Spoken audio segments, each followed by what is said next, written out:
the Dynamite and SmackDown too. Now tune in and play some trivia too. The Round Table Pro Wrestling Podcast is on, so tune in. The Round Table Pro Wrestling Podcast is on, so tune in. It's about the... You know what, Josh? Let me go ahead and hit this button real quick.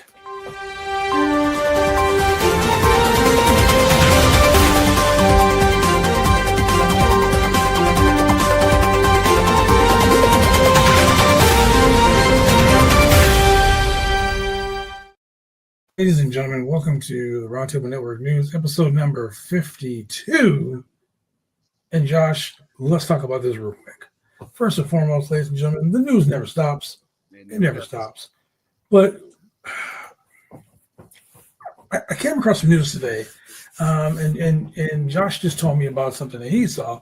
Let's talk about these rumored talent that has been included in the WWE releases lately. Mm-hmm. Okay?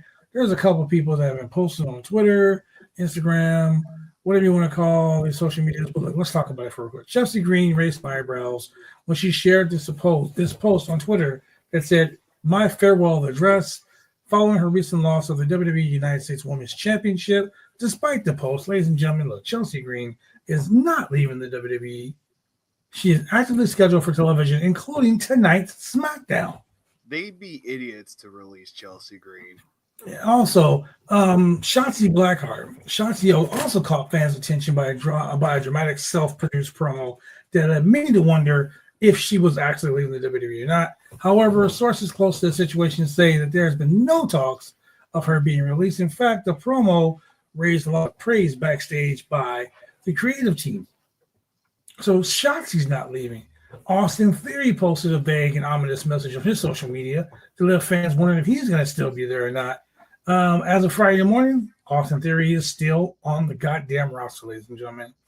That being said, WWE talent cuts typically happen without warning. No one knows. There's like no leaked list of all this stuff like that. It often comes as a surprise to both the media and the talent. So look, dude, no one knows if these guys have been released. I mean, let's talk about some people who have been released, though. Okay, because, there have been some people that have been released, not talent-wise. Okay, we're talking about like, how can I explain it? So like for instance, you guys watched the show The Bump. So everyone knows that Ryan Papiola, he was a guy who was on The Bump. He hosted numerous shows, streams over like a decade with the company. Okay, 10 years he's been with the WWE. Well, he was released following the latest rounds of TKO cuts. One of the biggest names that's been released, that's confirmed, is the former senior vice president, Christine Luberano. She was she was the person that oversaw the writing team along with Bruce Pritchard. She reported directly to Triple H. She was released. PW Insider also is reporting that another recognizable name was part of this week's layoffs, and we're talking about Ryan Papiola from The Bump. He's been with the company for 10 years, started as an intern before working his way onto an on-air role. He hosted WWE Now before graduating to a more profile role, which was the show The Bump. He was on the WWE show, the WWE from the Vault YouTube channel. He's also on the Raw Sidecast, which was aired on Twitch. So, yeah, he's been released. But no one else. You know what I'm saying? Like, come on, dude. Ladies and gentlemen,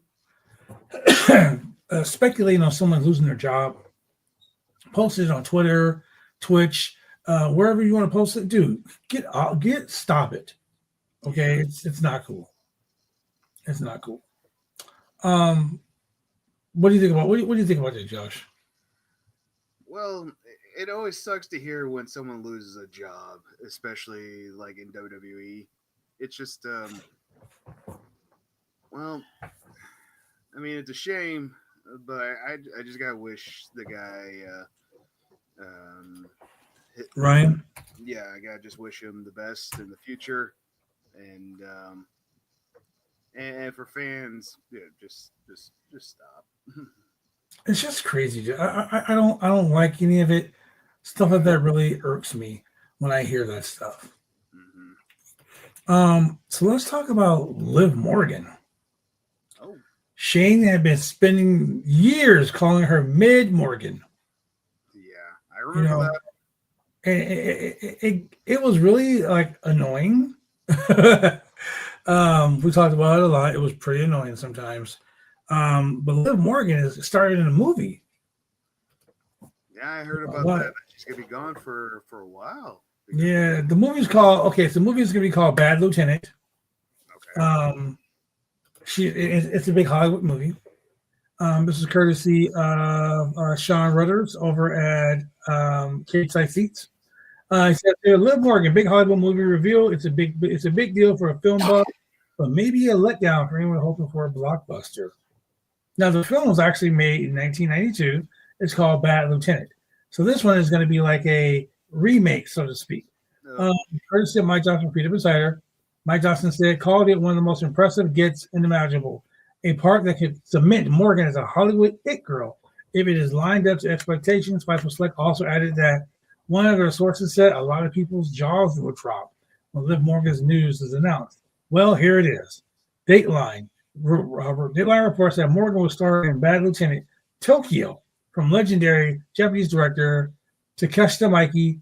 Liv is one of the three named stars for the film, along with actor Sean Ogura and Lily James. Okay, so this is a sequel to the one before, which is kind of awesome. Liv Morgan as a Hollywood star, bro.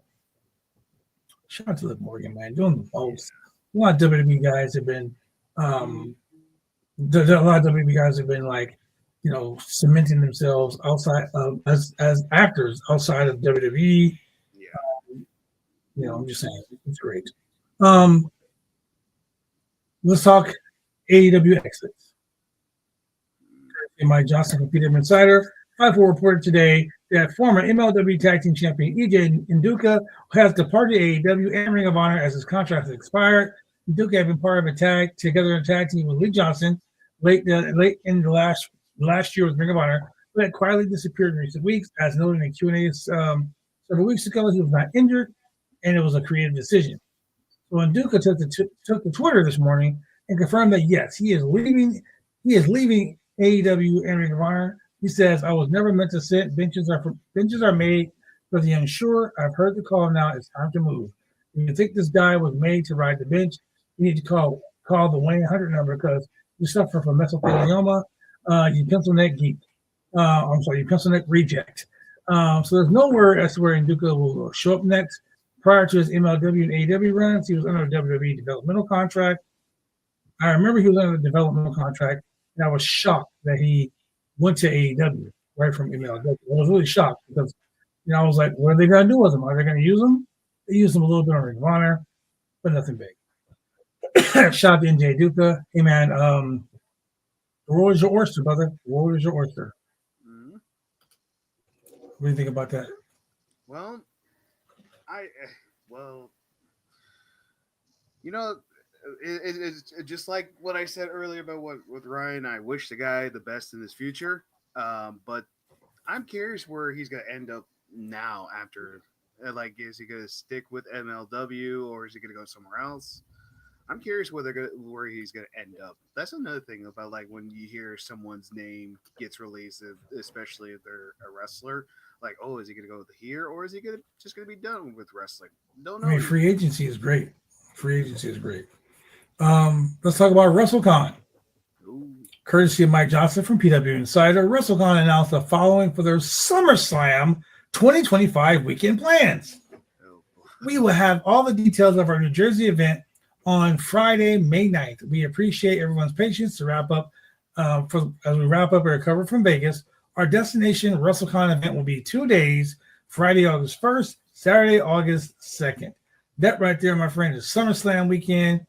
That's going to be awesome. WrestleCon at SummerSlam.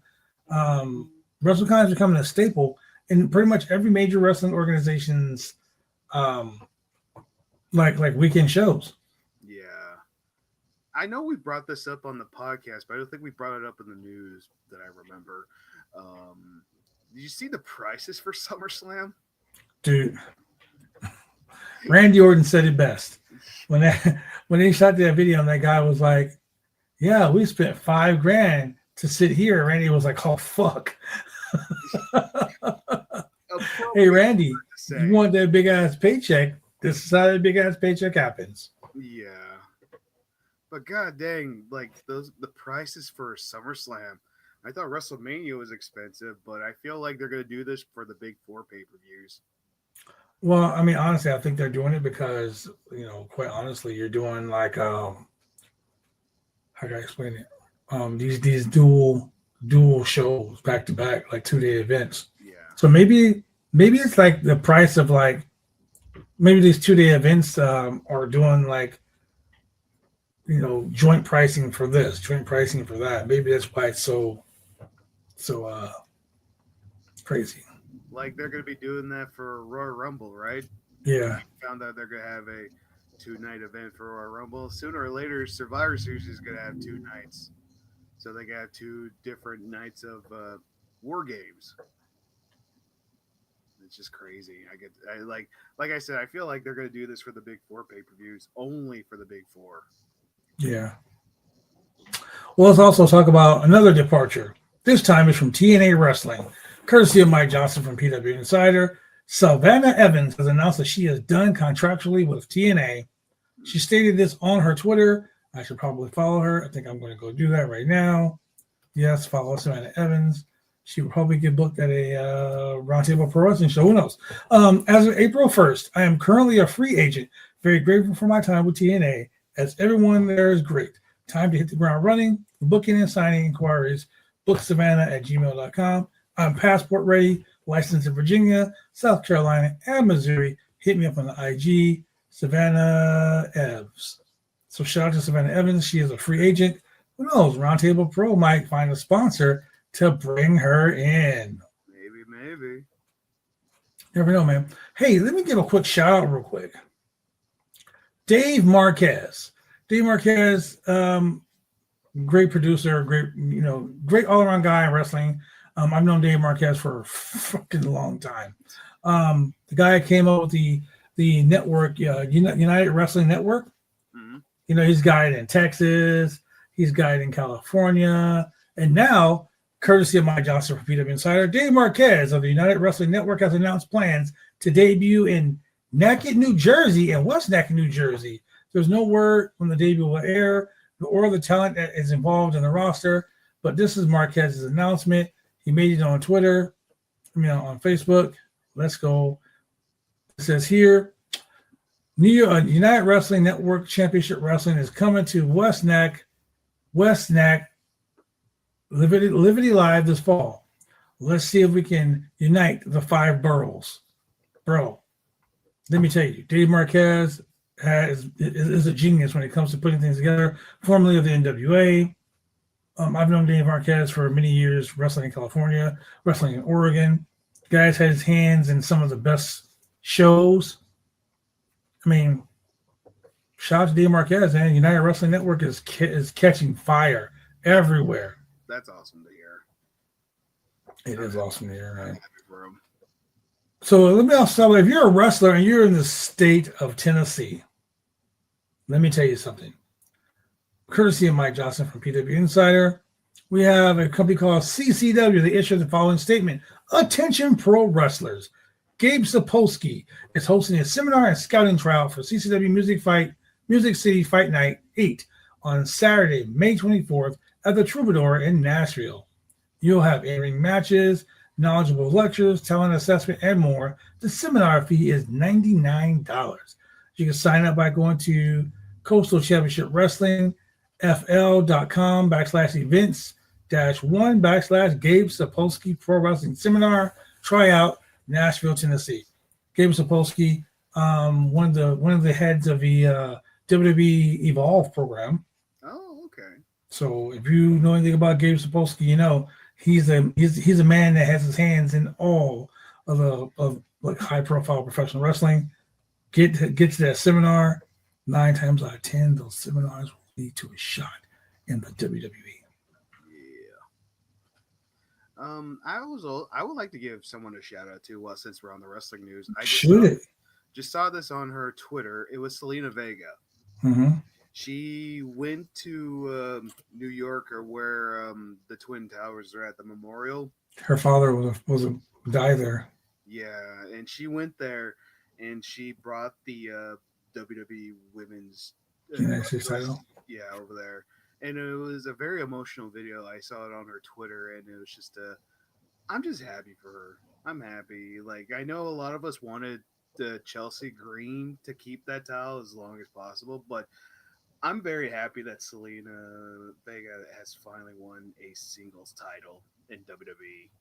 Like, she's a hard worker, and I want to give her a shout out. She is. Yeah, we were all like, whoa, we can't believe that happened. It was awesome. It was awesome. WWE really tried to put the strapped rocking chair back when they sent him over to Puerto Rico. Mm-hmm. She did amazing in Puerto Rico, and I'm just glad that they finally gave her something worthwhile. So let's talk about today is May 2nd. Yep. In 3 days, it will be Cinco de Mayo. I will beat someone like a piñata at Cinco de Mayo. But courtesy of Mike Johnson from PW Insider, a good friend of mine, Kevin Kleinrock, is the head of the group called Mass Republic. And Mass Republic will be extremely busy this week as they have 5 events that take place over Cinco de Mayo weekend. The company's Viva La Lucha brand will run 3 dates in Southern California, one in Rancho Cucamonga, one in West Covina, and one in Garden Grove, with all 3 live shows set to be headlined by La Familia Tijuana, which is Damien 666 and Bestia 666, taking on Solar and Solar Jr. It is La Familia versus La Familia de Tijuana versus Los Solars. They're on the show Friday tonight, Saturday, and Sunday, all for the Cinco de Mayo weekend in Southern California. And let me tell you, ladies and gentlemen, this is the first year in a long time that I won't be doing this show. And I'm a little bit hurt that I'm not doing this show because the guy who usually puts the show on didn't get to it in time. But the company is also teaming with Portland, Oregon-based Prestige Wrestling, Northern California-based Pro Wrestling Revolution, for 2 days of Lucha Libre matches here in Portland at the Cinco de Mayo Festival. The ring will be under the Burnside Bridge. This show is hosted by Victor Rico's Mexican Food. It is Portland Cinco de Mayo Festival, May 2nd to May 5th, sponsored by Toyota. Live Lucha Libre from May 3rd to May 4th. Matches are every hour from 12 p.m. to 8 p.m. That's at Tom McCall Water Park, 98 Southwest Nieto Parkway. And the ticket is included with the Fiesta tickets. Prestige Wrestling, Mass Republic, Pro Wrestling Revolution, and Victor Rico's is bringing you Lucha Libre Cinco de Mayo here in Portland, Oregon. Sounds like a fun time. You know, I love doing those shows down there. We're talking thousands of people. It's awesome. But let's talk about something that is awesome. We're going to take a 30-second pause to talk about something that's near and dear to both of our hearts. And it's June 8th. Step into the ring, the crowd feeling alive. In the spotlight bright, yeah, we ready to strive. Champions rise, every match is a show. Fighting for glory, that's how legends grow. From the top of the ropes to the mat we fly. No pain, no gain, you know we reach for the sky. We are warriors here in the name of the fight for... That's right, ladies and gentlemen. June 8th, this is your chance to be part of history and be seen on screen worldwide. The event will be streaming here on this Twitch channel. It also will be streaming on X. It will be streaming on Instagram. It will be streaming on patreon.com/the Roundtable Pro Wrestling Podcast. So, ladies and gentlemen, go sign up right now and go get connected with it. You fans, if you're in Portland, Oregon, bring your signs, bring your energy, and get seen, because we want the vibe. We want the wildest, the loudest, the craziest crowds in all of Portland wrestling history. Let's make sure that your face, the person watching this screen right now, make sure you are there front and center, because it is TV. It is probably sponsored by Big D's Barbershop in Vancouver, Explorer Brewery, also in Vancouver. Come be a part of the excitement. It's going to be Sunday, June 8th, live at George's Garage and Grill, the new House of Action in professional wrestling, Roundtable Pro Wrestling is going to deliver the heat, baby. I can't wait to see some great action. I can't wait to call the show. I'm extremely excited for doing commentary for Roundtable Pro. A little bit nervous too, but I'm also really excited. Well, ladies and gentlemen, Roundtable Pro Wrestling, we're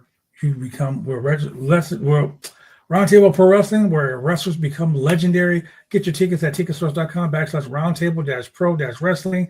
It is simple. It is fun. It is easy. It is going to be freaking off the chain, baby. We got Suffer, one of the best up-and-coming groups here in the state of Oregon and Washington. Bro, it's going to be lit.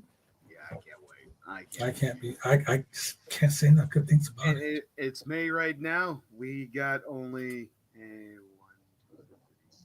5 weeks away right now. Literally 5 weeks away. I can't wait. 5 weeks. Man, it is going to be crazy. It is going to be crazy. I don't know what to say, Josh. I mean, man. Yeah, I'm stoked. But I also got something for you, Blood. I don't know if I like that. We haven't done this for a while. On today's wrestling. Whoa. Before you do that. Oh. I got one more story I want to run by everybody. I want to talk about this story because this is kind of cool. Okay. So I grew up watching ECW. Yeah. As a professional wrestler, I've always wanted to wrestle in 3 places. I wanted to wrestle in the San Francisco Cow Palace, Ching, I got that done. I want to go over to Japan, Ching, I got that done. Check. And the third thing I want to do was wrestle at 2300 Arena. Ladies and gentlemen, that is the legendary ECW Arena. It is in Philadelphia, Pennsylvania. But let me tell you something. This is courtesy of Mike Johnson from PW Insider. All Elite Wrestling is going to hold not 1, not 2, not 3, but 7 shows. Dang. 7 shows at the 2300 Arena this summer. AEW will hold a residency at 2300 Arena this summer, hosting 7 events at the legendary venue from August to September. The news was broken by the Philadelphia Inquirer. It says here, I've always wanted to bring AEW to the 2300 Arena, says Tony Khan, AEW Chief Executive Officer, General Manager, and Head of Creative. Man up many hats. That man, Tony, has done it again, ladies and gentlemen. He said, I went there when I was 13 years old, and I haven't been back since. It's not the biggest venue. I think it would be a massive demand if we only did 1 night and even 2 nights. So I think having several nights, expanding our calendar at the 2300 Arena and running multiple shows is the right way to go. So this man, once again, famously attended the 1996 August ECW The Doctor is In event, and he became entranced with professional wrestling. So AEW is scheduled at the 2300 Arena on Wednesday, August 27th, the day after my daughter's birthday. AEW Dynamite. Then we have Saturday, August 30th for AEW Collision. Wednesday, September 3rd, AEW Dynamite. Friday, September 5th for Ring of Honor, Death Before Dishonor. Saturday, September 6th, AEW Collision. Wednesday, September 10th for AEW Dynamite. And then Thursday, September 11th for a special edition taping of AEW Collision. So AEW is running in the ECW Arena. Man, I hope they bring back some ECW originals to that show. Let's just hope Rob Van Dam doesn't break his feet again. Yeah, true. WWE NXT did a show there, and it was very successful. So there's no doubt that AEW is going to be very successful at this place too. So I'm excited to check it out. I hope it, like you said, they bring some ECW originals on the show. That'd be nice. That'd be cool. Also, that means we're going to see Jericho there since he's an ECW. Oh, God, that is right. Well, you know what? We can only blame one man for that. And that man is Tony. Yeah. God. You know what he should do if he does go back? If he does do that, he should bring out the Eastern television title, the only ECW belt. Oh, that's right. The only. You know what else he should do? He should bring, like how WWE had the Titantron. Mm-hmm. He should bring the Tron out. Yeah. Oh man. My gosh. Oh man. Blood, are you ready for on today's wrestling history? I will be ready with that, but I'm going to go ahead and give Big D's Barbershop a quick shout out. So give me 1 second and we'll do that. When you want to get your hair cut, you go get your hair cut right. You head down to Big D's Barbershop. Big D's Barbershop, Vancouver, Washington's best and brightest. 1019 Main Street, Vancouver, Washington, where you can go get your hair lined up, cuts, fades, shampoos, conditions, and all the great things that go with supporting a local barbershop in a local business area. You can also reach them online at www.bigdsbarbershop.com. Go get your hair cut right. That's right, ladies and gentlemen. Big D's Barbershop. She fades me up. She gets a straight razor. She does it all. Proud sponsor of Roundtable Pro Wrestling. You know, I've seen that video so many times on here. I need to go there. I feel like I need to give it a shot to get a haircut there. I tell you one thing though, the guy who does the voiceover for that commercial, top notch. I think he needs a little more work. You know what? I'm gonna go tell him that.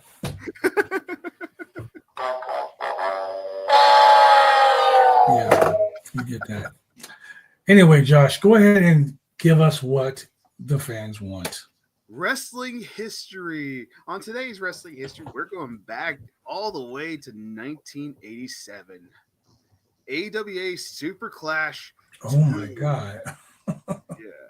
It is when Kurt Hennig became the new AWA World Heavyweight Champion after defeating Nick Bockwinkel for the world title.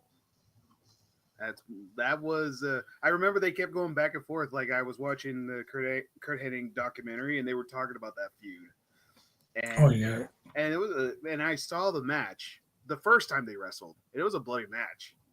So that's a good way to like start off the Mr. Perfect character, beating, in my opinion, the first perfect wrestler, Nick Bockwinkel. The guy was a great talker. He was a great talker, great on the mic. He would say big words that probably some people have never even heard of or even could say. College educated. Yes, he was a very great wrestler for the time. You know what's funny too, because that Mr. Perfect Kurt Hennig versus Nick Bockwinkel feud started because Kurt Hennig's father, Larry the Axe Hennig, was feuding with Nick Bockwinkel. Yep. That is very true. Craziness, man. Craziness. So before we get out of here, man, let's talk about some top names missing from tonight's SmackDown. Well, we're going to talk about that tomorrow. But we can't end it right now, Blood. I got one more news. I knew you did. We can't end this episode without talking about WCW in the 2000s. God dang it, ladies and gentlemen, thank you for joining us. We can't leave. We got to give the fans what they want. Go ahead. Give the fans what they want. We're going back to the 2000s. WCW Thunder was taped in Mid-South Coliseum in Memphis, Tennessee. In the main event of the show, Ric Flair won a 41-man battle royal to become the new #1 contender for the World Heavyweight title. The match is also remembered as the last time we saw Randy Savage in a WCW ring. Yeah. There you go, Blood. I gave it to you. That really just ruined my day. You know, as a WCW fan, same here. I love WCW, but the later years of WCW, when what's his name took over, Russo took over. Yeah, man, shit just I don't know. Did you watch Dark Side of the Ring? Yes, I did. Yes, I did. Bash at the Beach. Mm-hmm. Mr. Bones just watched that for the first time, the Bash at the Beach. Oh, and he immediately yelled at me after the show was over. He was like, why did you... You deserved it. Yes, he probably did deserve it. Ladies and gentlemen, thank you for joining us. We'll see you later on tonight for WWE 2K25, second night in a row, Tag Team Edition. Peace. See you, everybody. Take care, Mama. Say hi.